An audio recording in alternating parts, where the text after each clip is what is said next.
merci Bananignon social du Congo. Merci Nabino Sozali Mbala Liboso ya Kolanda. Émission Oyo Boye Tolobela Mboka Congo.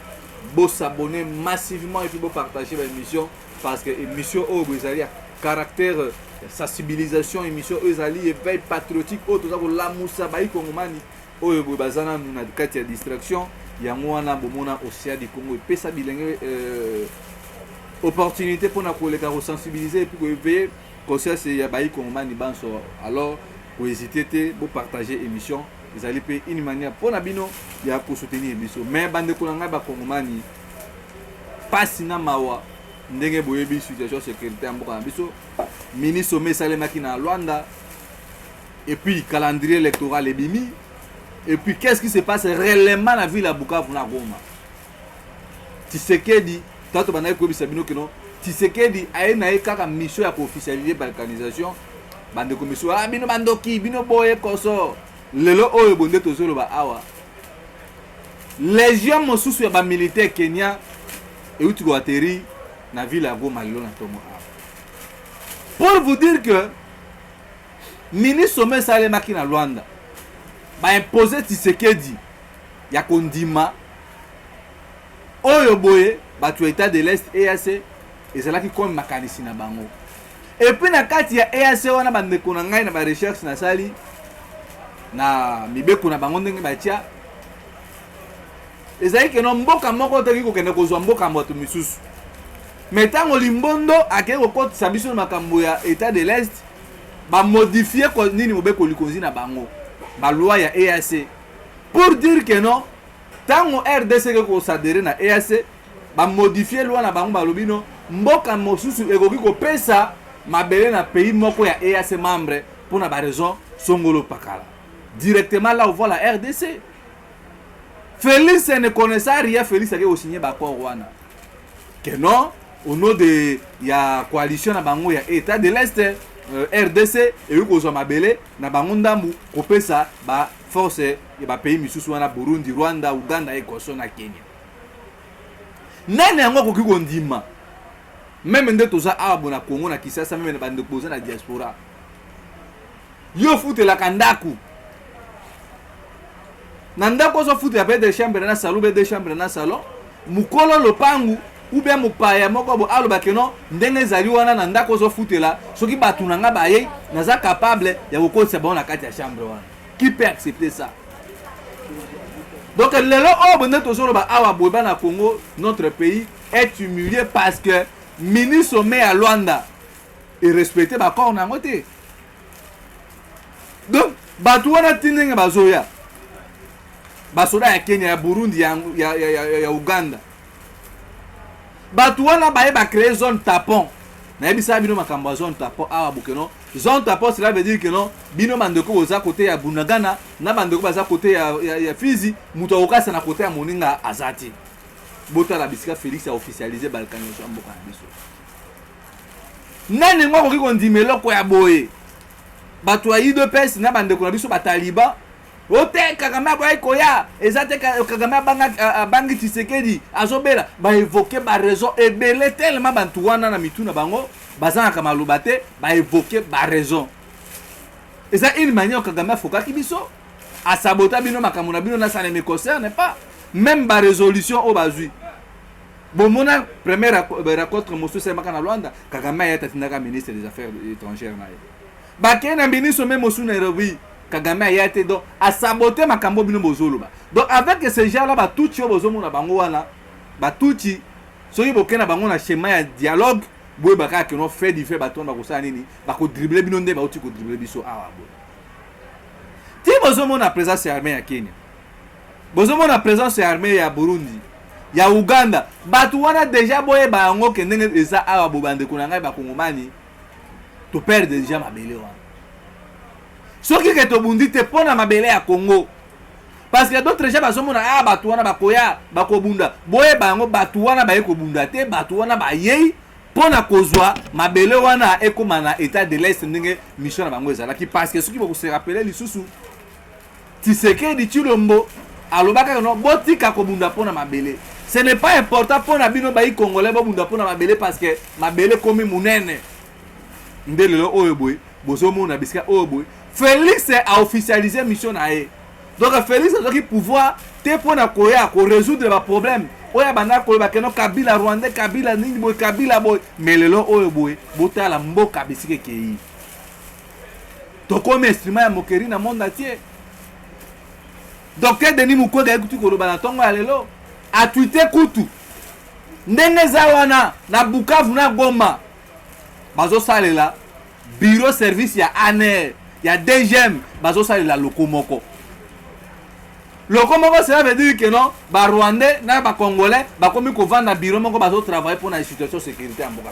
Donc si donc secret ya mboka eza nango lisusu tel que biso ba Congolais tozo protéger intégrité ya mboka biso donc sécurité ya mboka biso et komi ba Rwandais ba zume ça ba te awa boy biso pe ba Congolais to super messa na biso totie alors tozo mi tout na réellement est-ce que Bukavu zaka ya biso ou bien Bukavu komi ya ba Rwandais parce que fait du fait batu wana ba kobengana ba biso parce que état de l'est wana déjà ndenge batindi ba soda na bango ndenge bazoya armée ya Uganda za koya ya Burundi et koti donc déjà ndenge zali wana to bosa na biso que non dans les jours à venir Bukavu ou bien Goma et kozala na biso parce que quand moi j'avais parlé ici que batu wana bazo créer ba bouquet bazo timo ma belé na se ti ndenge bazo senga dialogue wana eza parce que lobi tokola la boye boyoki bazui Goma lobi tolali boye bazui Bukavu parce que na minute oyo boye il y a eu des photos oyo circulé Willy Goma o azali le côté M23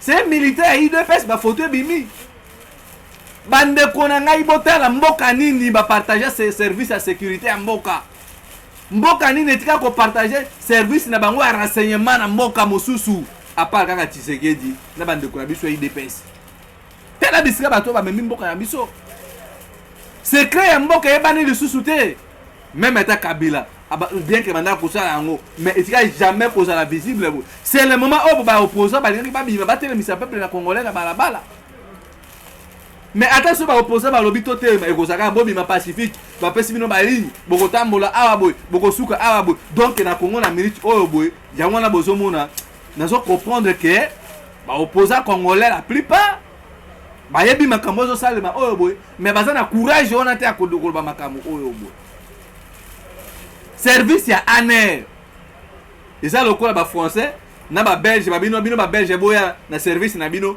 to banda ko vanda na bino service to banda vanda na bino bureau moko to banda ko travail est-ce que réellement na mitou ya batu oyo bazo diriger mboka oyo boy nous avons des dirigeants fainéants régime ya Tshisekedi c'est un régime fainéant baso ko décision courageuse pour na ko sauver mboka. Depuis le monde des amendes, les Rwandais sont connus de tout le monde que non, bango bato sa ko agresser biso. Soutenu par Uganda, soutenu par Kenya, mais ba Kenya Rwanda awa boye. Bakoro balobaki. Vendredi déjà 48 heures ici. Mais la minute on continue à massacrer les Congolais est en boka na biso. Et puis le quoi nous avons des dirigeants fainéants. Bandimi va partager lokom moko na service ya ANR ya Rwanda. Alors qu'est-ce que ça nous reste encore? Bana Congo botala makambo so le kanamboka na biso. To la muka. Plus de 120 millions de Congolais, mais au monde na océan du Congo, kaka 17 000 Congolais de baza abonnés. Mawa. Si quoi combien de millions de Congolais au batikali pour ba information, makambo so le kanamboka na biso na minute oyo bo. Tala bisika mboka zo kende. Mwana Congo. Ceux qui doivent croire que Batouana ba yei, pour ba bunda pour na Congo, ça ne passera pas. Parce que Batouchi wana, ba Kenya baza Batouchi, ba Burundi, ba Rwandais, ba Ougandais, baza Batou moko jamais ba kondima ke ba bomba bande kuna bango soko bomba ba Bantouti. Mission à Batouana ezali ya mwana. Zone tapo, cela veut dire ça balkanisation déjà. Donc Félix a Zumboka, a pesi yango pa Batouana. Et puis Batouana ndenge na balwa na bango batia ba modifier makambo ebele depuis RDC continue à kati makambo. Qu'est-ce qui empêche que non Félix depuis to banaye ko non bimisa biso l'état de l'Est. Pourquoi Félix azoboya yango? Parce que il sait que non kula Batouana ba imposer ba bisa ndenge ozana pas question makambo Holanda okolobate. Makambo ya Congo okoloba yango lisusu te. Même ba décision bazui na Rwanda, Félix n'avait pas dit un mot. Azaïka nyonso kuna oui et ba résolution nyonso o bazui eleki na ngokaka boye au profit ya Paul Kagame parce que le nom du problème s'appelle Paul Kagame. Mais quand il y a résolution le nom de Paul Kagame n'était pas cité. Et puis si ma makambo wana nyonso bozomona koto yobwe Félix azosaka na sécurité en mboka. Donc comme si na Congo to kotika famille ya Tshisekedi. Récemment Jacques Tshisekedi ndeko ya Félix so cousin na ebo vérifier yango. Mutu moko sa formation parcours na eyebani te azalaki na deuxième Félix auti kolongola kuna na deuxième auti kotinda na coordination ya sécurité na moko Tshisekedi. Tela bisika obo famille Tshisekedi bazu république lokola bien privé na bango. Boye bayango même ba Congolo Mobutu. Bana Mobutu to mona ba sakana na mboka oyo boye. Fait du fait ba sila ka manda na bango sila ba kenda pe lelo oyo boye histoire na bango pe comment aller passer. Ba tout pour ça Augustin Katumba Mwake. Ba sakana na mbongo ya Congo ba sakana ba décision ba nini mais boye ba que non régime na bango pesa kinini ba Katumba Mwake ba tuwana nyonso ba kinda et qu'on se rappelle de même pour na bino bando na biso IDPS et qu'on se rappelle de même le ko la famille Tshisekedi lelo o bona deuxième Vital Kamerhe tini de konaye Amida tini pen de konaye nani mosusu oyo boy Tshisekedi pa tini de konaye donc batu obo batindi batu donc ndenge zawana to ebite Amida atindi nani atindi ba India Kamerhe atindi nani ba Burundi Tshisekedi yo wana uti kotina ndeko naye Jacques Tshisekedi na poste wana ya matière coordonnateur ya sécurité ya mboka na sécurité naye. Regardez comment est-ce que batu oyo boye bazo sakana na gestion ya mboka. Donc na Congo batu amayele bazali sous-souté. Donc comme si na Congo na minute oyo boye eza Tshisekedi na ba famille na ba beau-frère na ba master na ndem bazo gérer mboka. Ba décision bazozwa pona mboka eza ko profiter de na ba kongomani. Deuxième eza service immigration en mboka. Et comme makambo moko boye ya ba master. Yango na tozotalisa bino. Biso nyonso toyebi ke na communiquer oyo boye résolution bazwi na Rwanda et ko abouti nango leloko moko déjà kola mai na mupepe milinga na likaya obendi boleki boki nango ka mbala moko. Chers Congolais, nous devons nous réveiller. Parce que ceux qui veulent croire que makambu o baka koso na Rwanda na Angola et qu'on peut sa solution, moi je vois nullement que non makambu wana ils ont juste une imagination o ebo déjà to perdre un peu cannabis sous prétexte ya okene koluka kimia au nom de la paix il faut tous mabele to pesa ba étranger o dans la trahison. Dans la trahison monsieur Zali. Tu sais que du bombarde les gens oh tout le monde ba yebana te bientôt ceux qui master na oh ba uta na ba na Belgique oh oh ba uta ko kangaire récemment ah bo et abimi mais moninga na tikali na prison. Donc aujourd'hui là Kagame se moque de nous. Kagame fait ce qu'il veut sous les barbes de Tshisekedi mutu moko tazo kosola nani ngona monde ko kontima makambo aboy et salema rencontre à Nairobi et puis sa résolution mon côté. Bakena même na 72e sommet ya na ONU ozalaka Emmanuel Macron na Kagame na Tshisekedi. Et puis ça ne loko mon côté. Batu obo sel façon obo barwande bakuko banga biso eza na nzela bitumba. Kuna pe na nzela bitumba ngo Tshisekedi ayebika oganye na ete nde bozo monaka il est là en train de signer les accords en accord ba accord oza ko profiter na peuple congolais. Yango wana tozobengisa bino bandeko na ngai. Même Louis Mushikwabo Rwandais zone bakendaki na makamba francophonie. Elle avait dit le gouvernement congolais doit respecter les accords. Depuis quand RDC est banni que c'était pays francophone.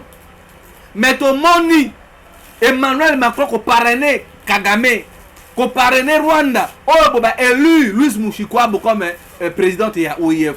Mais surtout ça qui na gouvernement aux assurés. Tellement nous avons un gouvernement fainéant. Bah continuer qu'on demeurer toujours dans la carte OIF.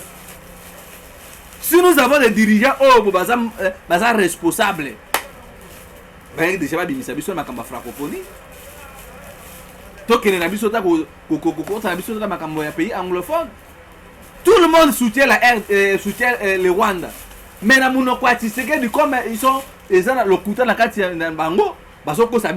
Nous avons de bonnes relations avec la France, nous avons de bonnes relations avec les États-Unis d'Amérique, mais battu aux hommes qui ont besoin de bonnes relations, baza pour continuer à voter contre Bino.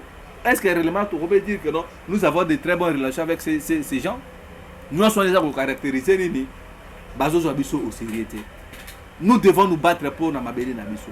Mabele ya Lumumba za kokende. Mabele ya ba Congolais za kokende. Na munoko na bango lokuta nde lati nzoto epa na bango. Bande kona ngai. Totele mamboke za kokende. Lobi tokolala awa botuko bisa bana biso ke non. RDC to perdre mabele. Bukavu wana eza kokende. Bakomi ko partager ba service ya renseignement. Bakomi ko partager ba soda ya état de l'Est ba ye ko envahir mboka na biso. Boye ba yango envahissement wana eza déjà que message au bapesi désormais est ya mboka na biso ekomi dans le passé.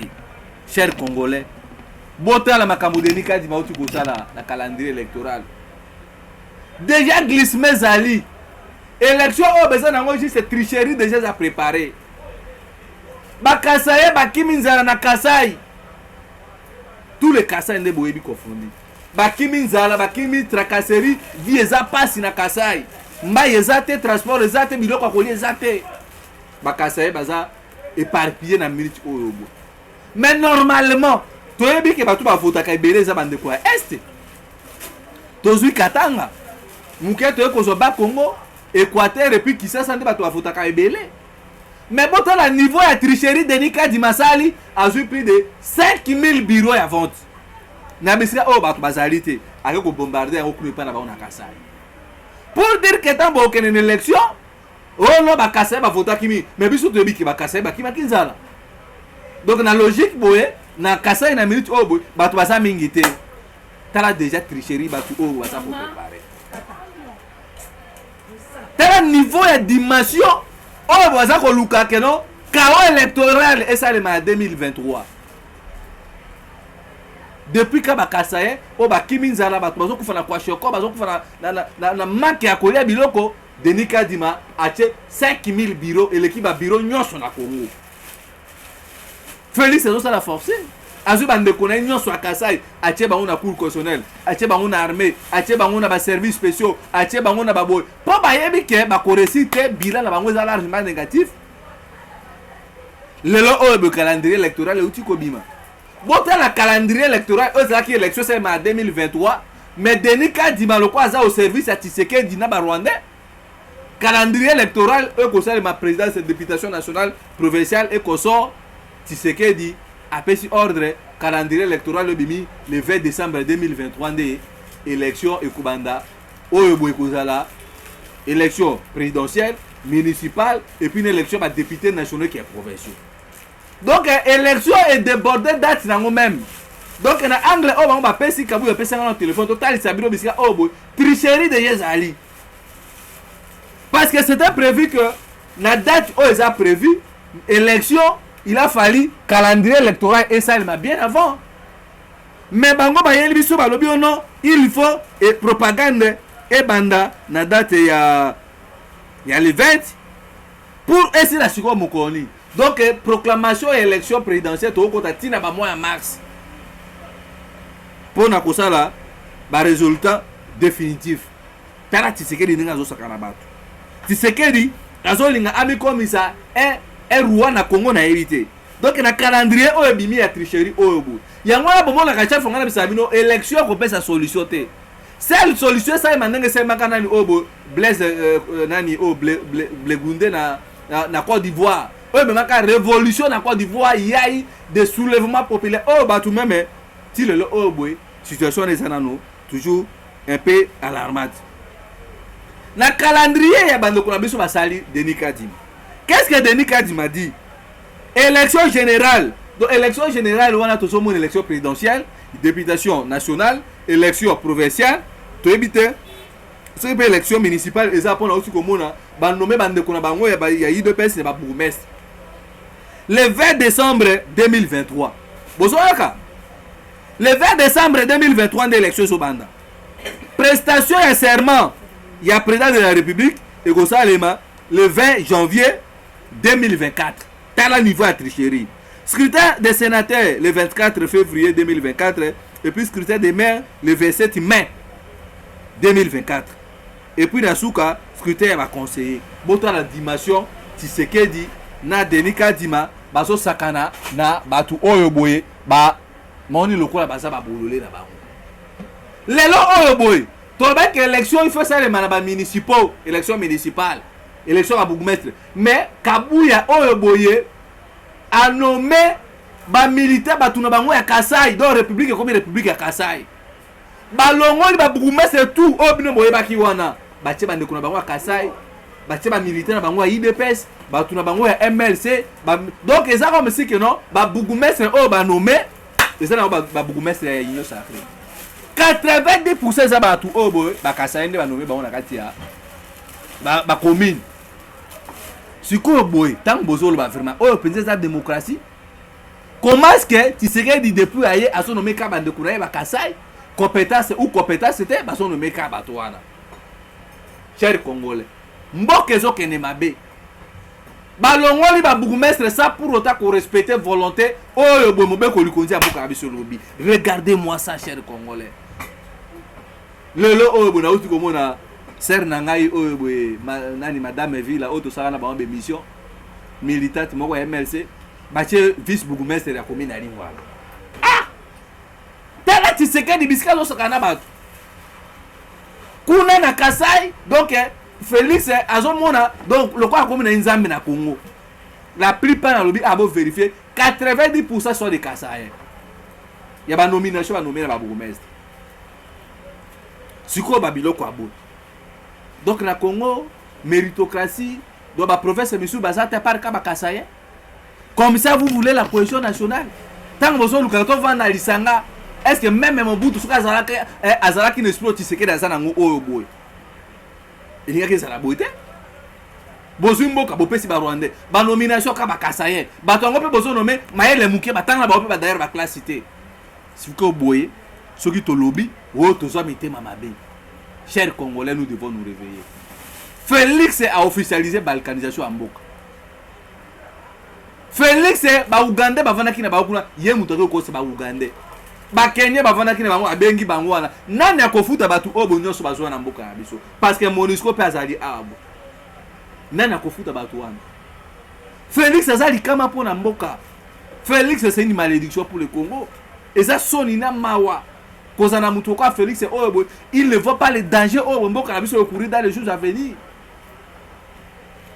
yango na bengi sibino bande kuna ngai bon soutenir les résistances parce que l'élection au bobo et bango ndé nazo mon élection au boy makila bana Congo ndé mutu boso on a lire Félix azo même makambu oh bona batuna nazo mona déjà makila en 2024 po Denis Kadima a causé la volonté ya mutu a tchewana a causé la volonté à peuple congolais vu que va sali déjà lui comprendre bango ba batuchi wana bakoluka nini ba soutenir Félix na élection wa kumeka armée ya Kenya koya pour na kosa la sécurité ya mboka. Nous avons perdu notre to perdre tout na Congo. Donc Congo to bagano armée na biso to komi na dépendance ya ba armée ya batuchi. Même voir même service ya sécurité ane même la police parce que ngana denosaka awa bokeno la police rwandaise est déjà na Congo. Même ba jeune bomoni bango wana bengi si bango non pe ko sana des jeunes na kati armée eza ba Rwandais Félix a recruté bango eza ba tuchi oh bazo préparer déjà que non na 2023 na 2024 tant prestation proclamation ya président c'est ko salema o akomeka boy a okuta na batu wana tala bisika mboke ko minde ko ngai mboka to perdre oyo bozalaki ya biso na sécurité moralité ba congolais za wapi. Les jeunes Congolais, où sommes, où en sommes-nous? Nous devons nous réveiller. Je crois d'ici là, nous allons marcher. Liboso ambassade à Russie pour nous soutenir biso. Bande quoi ici pardon botika bisote. Alir makambo zokendo. Alir makambo zokendo zokendo bien té. Ya mwana tozo senga na bino bande quoi diaspora bola mukato telema. Si c'est que dans Longoli ba bougumestre ça pour autant respecter principe démocratique. A nommé ba militaire IDPS bande kunenyo so Kasai a nommé bango siko boto to ngambo kanengeni ya mwana les 5 peut-être ceux qui vous soutenir biso et vous ama muke malamu toza na besoin li sungi na bino boto la mboka biske zo kende to perdre Bunagana to perdre Minembwe to perdre ba mboka na biso dikolo parce que panini ba leader politique va se préparer l'élection élection na déjà bayebi que non bako échouer na bango parce que bako kende kwa ko accompagner Félix na bande koné ba Rwandais.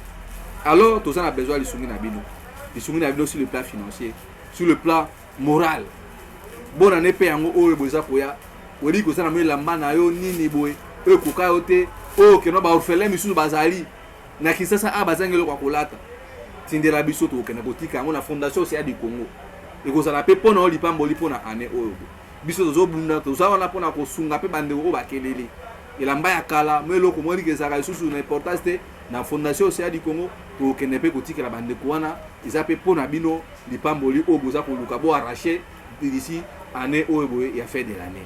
Numéro ezali wana plus 243 81 73 11 702 plus 243 81 73 11 702 wana nde soki bosungi biso et ko sala mukie malamu parce que les 5 si tout va bien pour ça liboso ambassade à Russie pour na ko kende ko senga bango par vie ba relation tout ça na bango ba meka au moins ko accompagner biso na ba démarche auto ça ko sala pour na ko luka toujours libération en boka na biso bo arracher bénédiction à fin de l'année botinda moi quelque chose mais le qu'on a eu lamba bimo lamba ko sunga bana bitike na ba orphelinat to ko sala yango ndenge toujours to mesani ndenge to sala yango toujours chaque année pour na koluka ba bénédiction ba ouverture ya année prochaine o boy to bandaki na janvier ti to komi na décembre na ba bateli biso likame comité alors yo mutu o ebi ke no ba orphelin baza na Congo ba orphelin baza na Kinshasa baza na Chikapa baza na Kasai baza na Équateur na Lubumbashi zoa mutema wana ya bo mama ya ko soutenir